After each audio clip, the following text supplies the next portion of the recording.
Feliz día del Domingo de Ramos. Hoy quiero seguir los pasos de algunos de mis amigos que en otras partes del mundo están emitiendo, y los que saben tocar algún instrumento se ayudan para entonar bien. Cada Domingo de Ramos nuestra iglesia agita las palmas. Procuramos que los niños canten con nosotros, les hacemos marchar y cantar Hosanna y esa otra Hosanna al Hijo de David. Igual que cantaban los judíos, los discípulos que entraban con Jesús, peregrinos a Jerusalén, y que se creían que en aquel momento el Señor se iba a proclamar como el Mesías en público. Todos sabemos la historia. Nosotros la iremos celebrando a lo largo de esta semana e iremos recordando simultáneamente algunas de las cosas que hoy día son de tanta actualidad.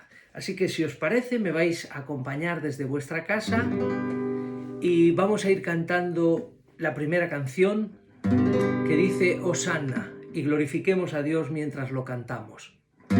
Hosanna, Hosanna, Hosanna en las alturas. Hosanna, Hosanna, Hosanna en las alturas. Te ensalzo, Señor, con todo mi ser. Te ensalzo, Señor y Rey. Hosanna en las alturas. Gloria, gloria, gloria a Jesús el Rey. Gloria, gloria, gloria a Jesús el Rey. Su nombre alabar, llenos de gratitud. Ensalzad al Señor y Rey. Hosanna en las alturas. Y ahora me gustaría que los niños que estáis en casa escuchándome, junto a vuestros padres, cantaréis conmigo esta.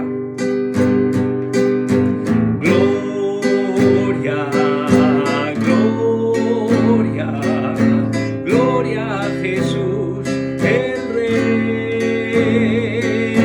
Gloria, gloria, gloria a Jesús el Rey. Su nombre alabar,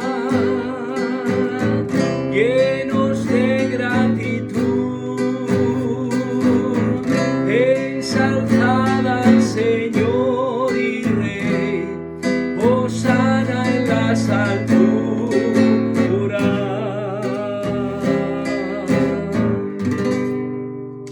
Bien, hasta aquí esta primera parte. Depende de lo que se alargue mi exposición, volveremos a cantar o sencillamente lo dejaremos para estos días ir cantando. A ver si me voy animando a tocar y a cantar y ayudaros a cantar en casa entre nosotros. Bien, el pasado domingo os compartí el capítulo 20 del Evangelio de Mateo y hoy vamos a terminar la parte del capítulo 20 y comenzaremos con el capítulo 21. Leeremos simultáneamente. Estoy en el Evangelio de Mateo porque, aparte de que es el Evangelio que estoy leyendo en mi programa de lectura del año y corresponde a estas fechas, vamos un poco más adelantados los que lo estáis siguiendo. Estamos casi a punto del momento de la pasión del Señor. Sí quiero recordaros algunas cosas prácticas antes de leer la palabra de Dios. Mirad, en esta época lo único que tenemos que permitir es luchar por salir a flote. no quisiera que me malinterpretarais mis palabras. En nuestra iglesia, y es la costumbre de las iglesias cristianas, orad y orar por nuestros gobernantes y por las personas que están puestas, como dice el texto, en eminencia. No estoy diciendo si son de nuestro gusto, no estoy diciendo si nos caen bien, no estoy diciendo si fueron los que votamos o no. Pero mirad, una casa dividida contra sí misma no puede salir adelante. En este momento España es como un barco, España y el mundo entero, es como un barco que tiene una entrada de agua muy importante. Aquí no se trata de echarnos reproches, ya tendremos tiempo de hacerlo y lo haremos, claro que lo haremos. Gracias a Dios podemos hablar y podemos decirlo, pero en este momento hay que intentar ayudar todos a que este barco no se hunda. Así que al buen entendedor pocas palabras, y mi oración en este momento es por los que nos gobiernan en Cantabria y en España, unos y otros, y los que gobiernan en Andalucía y los que por todos, para que vivamos quieta y reposadamente en esta época de tanta aflicción. Dice la palabra de Dios que oremos por ellos, para que vivamos en paz. Exactamente nada más, eso dice. Así que os lo ruego de corazón. Vamos a estar muy pendientes de que esas noticias y todas esas cosas que se están oyendo, que algunas son mentira y otras serán verdad, tendremos tiempo de arreglarlo. Como en cualquier familia, ahora mismo no es momento de discusión, es momento de soluciones. Que Dios dé mucha sabiduría a los que están por suerte, por elección, por lo que sea en el gobierno. Que lo hagamos pensando en el bien general. Como también os invito a todos, a los que formáis parte de nuestra iglesia, especialmente, y a los que nos escucháis, que sois nuestros amigos y también nuestros hermanos. Cuidaos unos de otros. Dice la palabra de Dios, no mirando cada uno por lo suyo propio. En una época donde los gobiernos requisan el material sanitario, donde se pierden, no se sabe ni cómo y de qué manera, las mascarillas, lo otro, este es un momento de que cuidemos cada uno no solo por lo nuestro, sino por lo de los demás. Este es el Evangelio también. Cuando a Jesús le preguntaron cuál era el principal mandamiento, dijo que había dos: a Dios primero y al prójimo. Miremos de estar preocupados, no esperemos que a ver si me llaman, a ver si se acuerdan de mí, sino tú que te acuerdas, llama. Tú que te acuerdas, ora. Tú que necesitas, pide. Claro que sí. Usa los medios que tenemos a nuestro alcance. No esperes que te llamen, llama tú. No esperes que otros hagan lo que a ti se te está ocurriendo, hazlo tú. Y piensa en los demás. En ese momento serás uno o una de los que achican agua del barco. Y esto no es civismo, que lo es. Esto cualquiera que no es creyente, que me escuche, lo puede aceptar. Este es un momento de salvar el barco, que no se hunda, que mueran los menos posibles, que salvemos a los que están al frente, a los sanitarios, al ejército, a los bomberos, a los transportistas, a las limpiadoras, a todos. Vamos a ayudar a no salir de casa egoístamente. Quedarnos en casa, que cuesta, nos cuesta a todos. Hagamos ejercicio o saltemos en casa. Abramos la ventana y respiremos aire puro, pero por favor, cuidemos unos de otros. Bueno, hemos cantado una canción, estaba pensando que después de tanto anuncio debería de volver a tocar otra vez. Bien, vamos a ir al Evangelio de Mateo, como he dicho, capítulo 20, donde dice así, después de que leímos el pasado domingo, después de aquellas peticiones de la madre de los Zebedeos, que cada hijo, uno a la izquierda y otro a la derecha, después de esto que leímos, no sabéis lo que pedís, y estoy seguro que no acabamos de aprender, pero lo estamos intentando, saber pedir bien. Hoy nos vamos a centrar en este otro hecho, otros que pedían. Al salir ellos de Jericó, dice el capítulo 20, versículo 29, le seguía una gran multitud Y 2 ciegos que estaban sentados junto al camino, cuando oyeron que Jesús pasaba, clamaron diciendo: Señor, Hijo de David, ten misericordia de nosotros. Y la gente les reprendió para que callasen, pero ellos clamaban más, diciendo: Señor, Hijo de David, ten misericordia de nosotros. Y deteniéndose Jesús los llamó y les dijo: ¿qué queréis que os haga? Ellos dijeron: Señor, que sean abiertos nuestros ojos. Entonces Jesús, compadecido, les tocó los ojos, y enseguida recibieron la vista y le siguieron. Cuando se acercaron a Jerusalén y vinieron a Betfagé, al monte de los Olivos, Jesús envió 2 discípulos, diciéndoles: id a la aldea de enfrente de vosotros, y luego hallaréis un asna atada y un pollino con ella. Desatadla y traédmelos. Y si alguien os dijere algo, decid: el Señor los necesita, y luego los enviará. Todo esto aconteció para que se cumpliese lo dicho por el profeta cuando dijo: decid a la hija de Sión, he aquí tu rey viene a ti, manso y sentado sobre una asna, sobre un pollino, hijo de animal de carga. Y los discípulos fueron e hicieron como Jesús les mandó, y trajeron el asna y el pollino, y pusieron sobre ella sus mantos, y se sentó encima. Y la multitud, que era muy numerosa por segunda vez, tendía sus mantos en el camino, y otros cortaban ramas de los árboles y las tendían en el camino. Y la gente que iba delante y la que iba detrás aclamaba diciendo: Hosanna al Hijo de David, bendito el que viene en el nombre del Señor, Hosanna en las alturas. Y cuando entró él en Jerusalén, toda la ciudad se conmovió, diciendo: ¿quién es este? Y la gente decía: este es Jesús, el profeta de Nazaret de Galilea.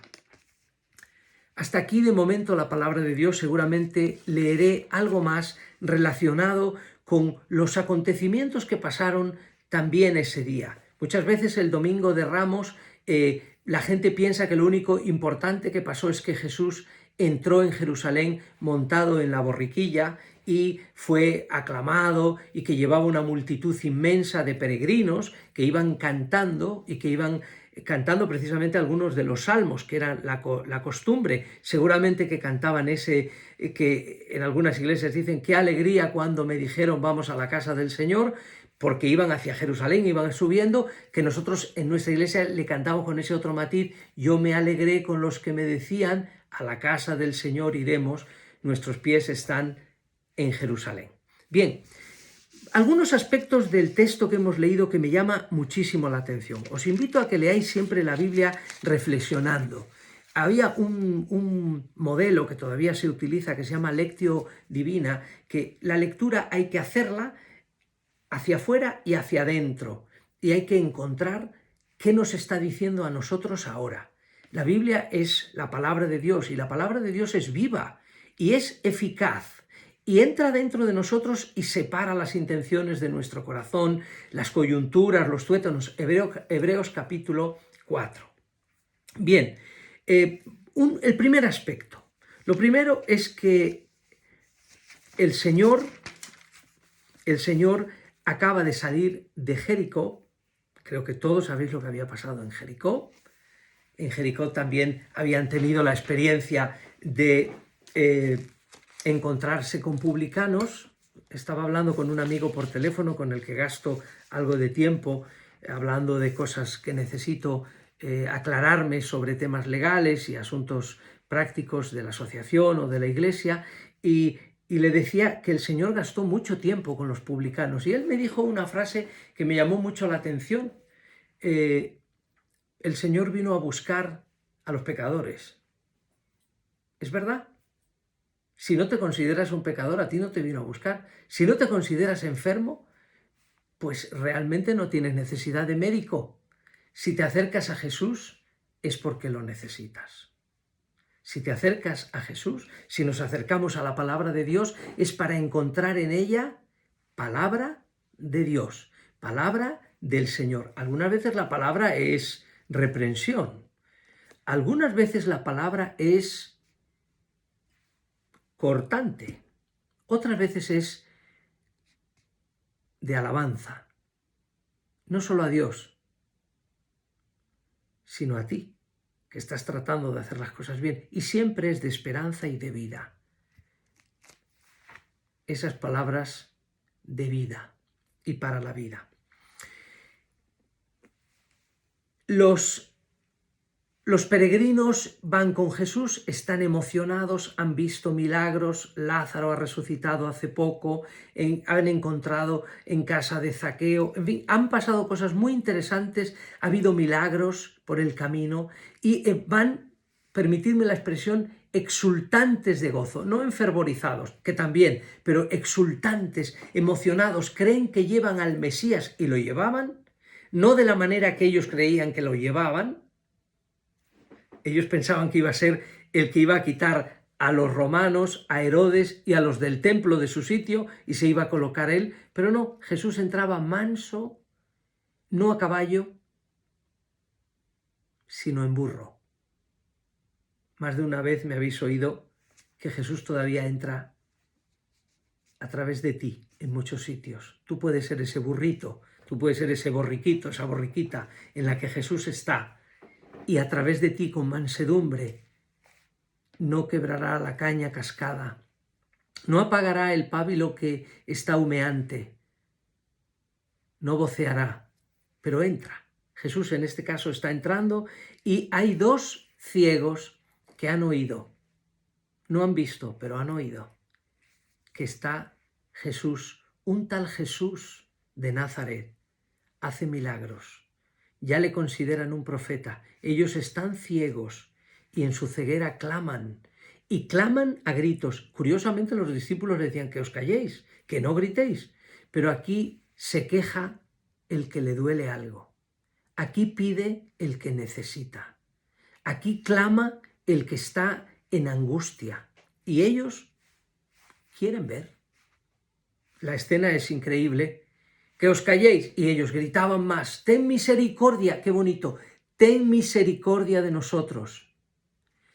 El ladrón de la derecha de la cruz, en el patíbulo en el que está con el Señor condenado a muerte, él le dice, acuérdate de mí.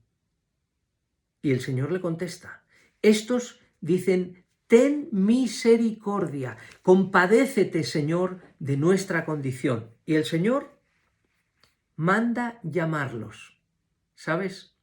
Cuando vio a Zaqueo en el árbol, Zaqueo creía que no le iban a ver. Cuando vio a Natanael orando debajo del árbol, Natanael creía que no le veía a nadie, que solamente lo sabían él y Dios. Dios sabe todas las cosas, pero no solo para reprendernos, sino para que sepan que sus ojos están atentos, que sepamos que sus ojos están atentos a nuestra necesidad. Los ciegos claman desde su realidad y desde su necesidad. Perdón. Os pido que vosotros también lo hagáis. Clama al Señor. No tengas preocupación de lo que piensen de ti. Eres tú. Es tu necesidad la que debes poner en valor y decir, Señor, ten misericordia de mí. El Señor tiene misericordia de nosotros. Del Señor es la misericordia y la redención abundante. Y Él redimirá a Israel de todos sus delitos y de todos sus pecados.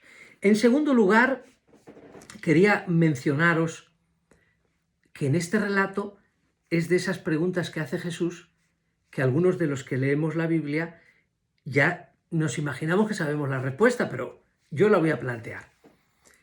Vamos a ver. Al Señor le ponen delante a dos ciegos y Él lo único que les pregunta es ¿qué queréis que os haga? Igual hubieran pedido una limosna. ¿Por qué no? Pero tienen que verbalizar ante el Señor. Permitidme que os lo diga también. Verbaliza. Eso es lo que hacemos al orar. cuando le decimos, Señor, ten misericordia de esto, por favor pon tu mano sobre lo otro, compadécete de esto, extiende tu gracia, verbalicemos lo que necesitamos. ¿Sabéis? Los ciegos pidieron la vista y el Señor se la dio. Ellos dijeron que sean abiertos nuestros ojos. Y Jesús, habéis reparado en el versículo 32, se compadeció. Número 1, los tocó. Sabéis que eso es una de mis oraciones preferidas. Señor, pon tu mano. Pon tu mano sobre mí. Pon tu mano sobre mi mujer, sobre mis hijos, sobre mis hermanos, sobre mi familia, sobre mi tierra, sobre mis gobernantes. Pon tu mano. ¿Acaso hay algo imposible para Dios? Compadécete, Señor, y tócalos. Y enseguida recibieron la vista. Y lo que dice a continuación es que le siguieron. Así que estos dos ciegos formaron parte de la segunda ola, de los que iban entrando a Jerusalén, cantando y gritando y cortando ramas de olivo y cortando ramas de las palmas, de las palmeras, las palmas de las palmeras y tirándolas al suelo, quitándose la ropa y extendiéndola en el suelo a modo de alfombra para que, como si fuera un cortejo, entrara el Señor con ellos a Jerusalén. A continuación leemos el relato del capítulo 21. Ya se estaban acercando y a la altura del Monte de los Olivos, no sé cuántos de vosotros habéis viajado a Jerusalén. Os recuerdo que yo lo hice una vez. Mi esposa fue por un lado, cuando de aquella los niños eran pequeños, ella fue con un grupo, yo fui con otro de pastores hace unos años, hace yo creo que 8 o 9. Fue un viaje muy bonito, éramos todos pastores, íbamos celebrando en cada sitio, en el Huerto de los Olivos, en el lugar no solo del llamado Santo Sepulcro que todo el mundo va a celebrar, sino una réplica de una tumba real, la tumba que le llaman de los ingleses. Ahí celebramos la Santa Cena, nos subimos también en la barca, imitando, pero sin tormenta, en el lago, y fuimos al Mar Muerto, en fin, estuvimos en todas esas partes, pero como digo, cuando llegamos al Monte de los Olivos, ya estamos cerquísima. Y Jesús ahí manda a los discípulos que hagan algo, y es que vayan a buscar la borriquita que otros de los evangelios dice en la que no había subido nadie nunca, y hoy no tengo tiempo para pararme en ese detalle. La Biblia está llena de detalles, hay que saberle sacar, como el que cocina tiene que sacarle el mayor jugo a los sabores de las comidas y no disimularlos, no estropearlos. Pues lo mismo, cuando leemos la Escritura también tenemos que entresacar las cosas buenas de ella, o las interesantes, o los detalles. Para nosotros, que el Señor dijera que era difícil para un camello pasar por el ojo de una aguja, claro, nos imaginamos la aguja que hemos visto usar o que hemos usado nosotros para coser, y claro, eso es imposible. Estaban hablando de otras agujas, como sabéis, puertas. Entonces hay que entender lo que estamos diciendo. Entonces, en esa borriquita que no se había subido nadie, Jesús se iba a subir e iba a entrar, tal y como dice el profeta, mansamente sobre un pollino, sobre un animal de carga. La sorpresa de los discípulos es que van, y lejos de que no le dejaran coger la borriquita, cuando oyen el Señor lo necesita, se lo dejan. ¿Sabes? Ese es otro asunto del Domingo de Ramos. Yo voy a celebrar este Domingo de Ramos en casa, confinado, con mi mujer, por supuesto, leyendo la Biblia, orando, contestando al teléfono, llamando a gente que tengo que llamar, que se me amontona el trabajo, pensando en las personas que están mal, pensando en las personas que han perdido a sus seres queridos y que no han podido ni enterrarlos con ese honor y esa pompa necesaria para hacer un duelo como es debido. Pensando en todo eso, también voy a pensar si a mí me puede necesitar el Señor. ¿Te puede necesitar a ti? ¿Sabes? El Evangelio es una cosa muy sencilla. No nos tenemos que ir a la luna. Algunos han sentido la llamada de Dios a trabajar en otras partes del mundo, pero tú debes sentir la llamada de Dios a trabajar en tu ambiente. El Señor te necesita en tu casa, con tus seres queridos. Te necesita que seas un instrumento de paz, necesita que seas un instrumento de bendición, necesita que seas un colaborador necesario para la paz, para la armonía.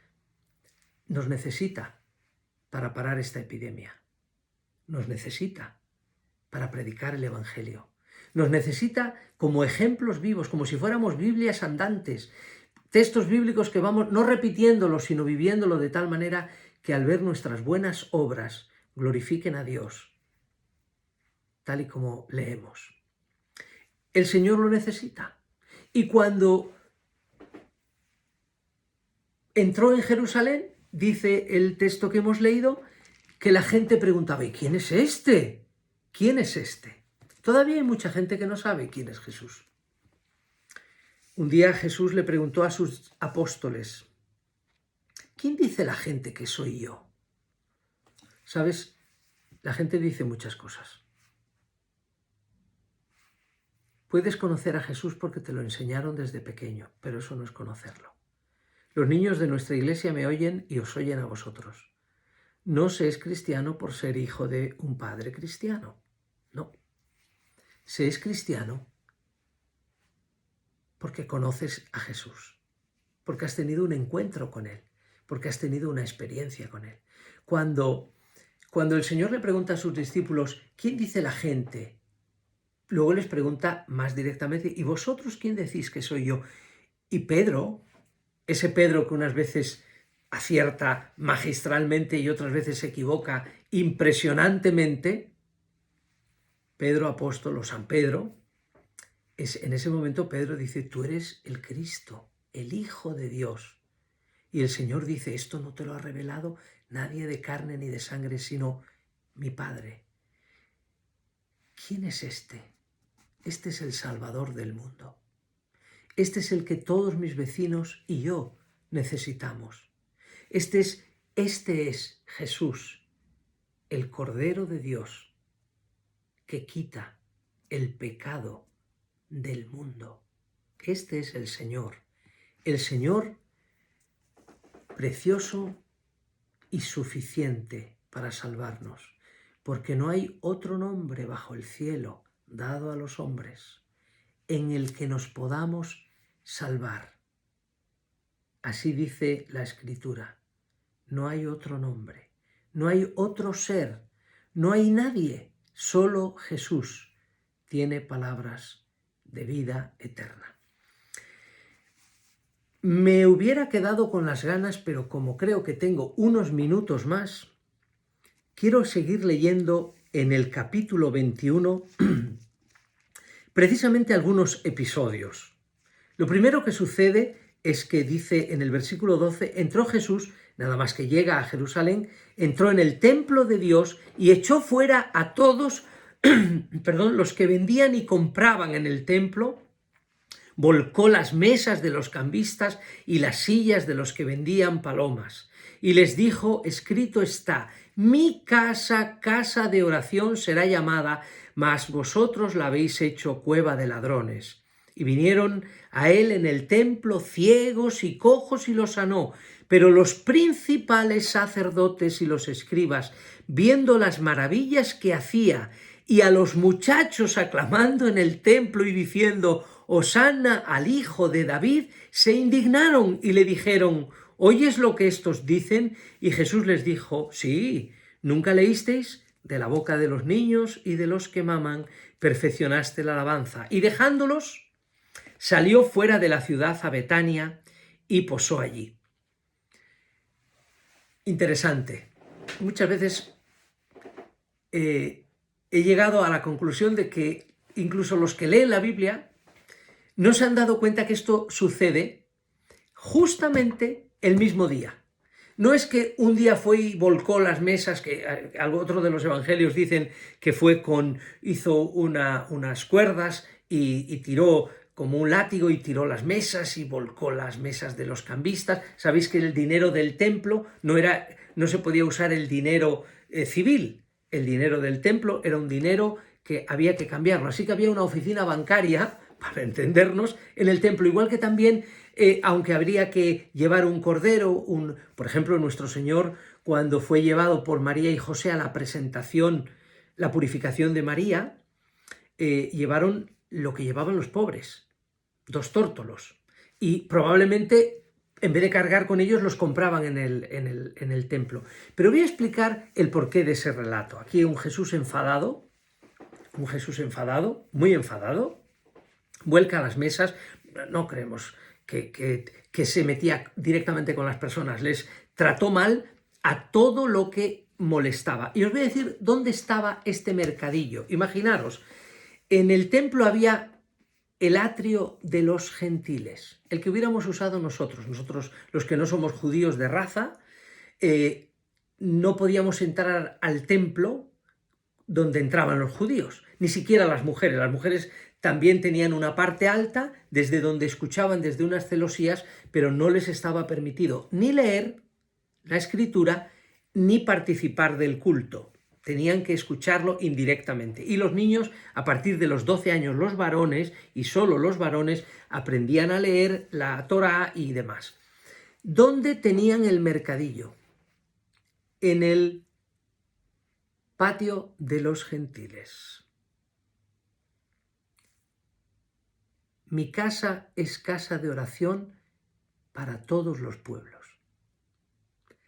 Desde el principio Dios ha tenido en su corazón salvar a la humanidad.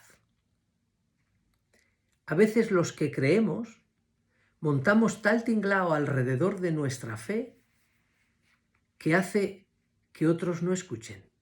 No nos entienden lo que hacemos, no nos comprenden.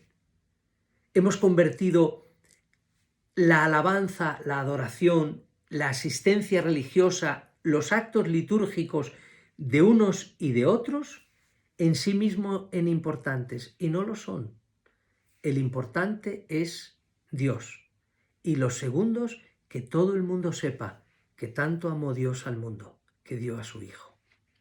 A continuación, al día siguiente y los demás días que iremos hablando durante esta semana, leeremos episodios como la maldición de la higuera, otra experiencia, capítulo 21, versículo 18, o también que aquellos hombres a los que Jesús hablaba fundamentalmente eran los llamados paganos.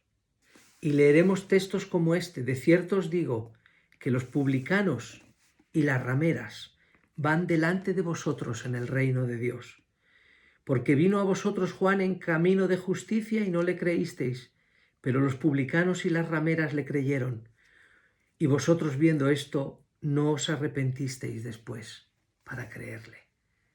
Jesús tiene palabras duras para los que nos creemos buenos, y tiene palabras profundamente de amor, de un amor atrayente, de un amor sin igual para aquellos que dicen: Señor Jesús, ten misericordia de mí. Pon tu mano sobre mis ojos, pon tu mano sobre mis oídos, pon tu mano sobre mi corazón herido. ¿Cuántos de nosotros tenemos dolores profundos, desengaños, heridas causadas por nuestros seres queridos o por nuestros amigos o por la injusticia? En esta época que va a haber mucho dolor y mucho sufrimiento, que el Señor misericordioso ponga su mano sobre nosotros y sobre este mundo. Recordad, los ciegos clamaron: ten misericordia de nosotros. Jesús se compadeció y puso su mano sobre ellos. Después apareció la borriquita en la que Jesús se subió y entró entre las alabanzas, pero llegó al templo y en el templo no encontró alabanza, sino un mercadillo. En este momento, preparándonos para estar como hace años, cuando yo era niño, la gente no tomaba vacaciones en Semana Santa. Toda Toda la semana era un lío religioso. Estaba la actividad frenética de la iglesia del pueblo, en Cabezón, como bien sabéis. Una actividad frenética, desde el lunes hasta el miércoles, el jueves, lo de los 3 jueves del año, que relucen más que el sol, el viernes, pero conforme ha ido cambiando el tema religioso de la Semana Santa, ahora mismo en Cantabria, si hubiéramos tenido estos 5 días, pues me hubiera quedado solo en la iglesia con 4 músicos, porque los demás se hubieran podido ir de vacaciones a ver a sus familias y demás. Vamos a tener que estar recluidos en casa. El Señor no va a volver a morir. Murió una vez y ya no muere más. Pero ¿por qué no recordamos el jueves cómo nos dejó la mesa del Señor? El viernes, cómo en esa cruz, como cantamos, en el Monte Calvario, había una cruz, emblema de afrenta y dolor. Y yo amo esa cruz, pues murió Jesús por salvar al más vil pecador. Ese soy yo, ese eres tú. Para terminar con el apoteosis del domingo de resurrección. Si Cristo no hubiera resucitado, nuestra fe sería vana. Así que celebremos su camino hacia la muerte y hacia la resurrección con un espíritu de oración, de escucha. Toca mis oídos, Señor, toca mis ojos para verte y para escucharte. Y si os parece, podemos cantar la canción con la que empezamos. Y también quiero agradecer muchísimo a todos, especialmente a Eva y a Felipe, que me están ayudando, no a mí, a todos, perdón, que nos están ayudando en los mensajes con las fotos de los niños. Queridos niños, me encanta veros que estáis haciendo las cosas con vuestros papás, me encanta los vídeos que pasáis para que los veamos, los que hacen recetas de cocina y las ponen también en el grupo tan grande de la iglesia. Pienso especialmente en las personas mayores. Agradezco mucho las reflexiones que se escriben y que se ponen en ese grupo también. Y quiero animaros a que difundamos por Facebook todo lo más que podamos. Un mensaje de esperanza. No contribuyamos a los que destruyen, sino seamos de los que construyen. Que el Señor sea vuestra paz y la mía. Que el Señor nos bendiga.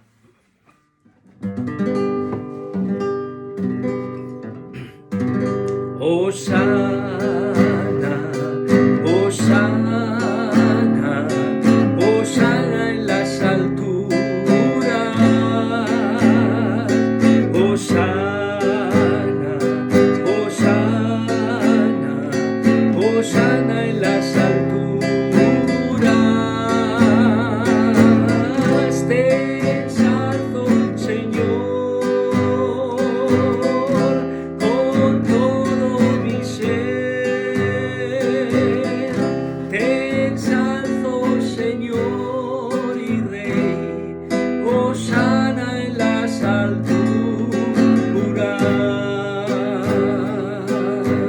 Gloria, gloria, gloria a Jesús, el Rey. Gloria, gloria, gloria a Jesús, el Rey. Su nombre alabar, llenos de gratitud. Ensalzad al Señor y Rey.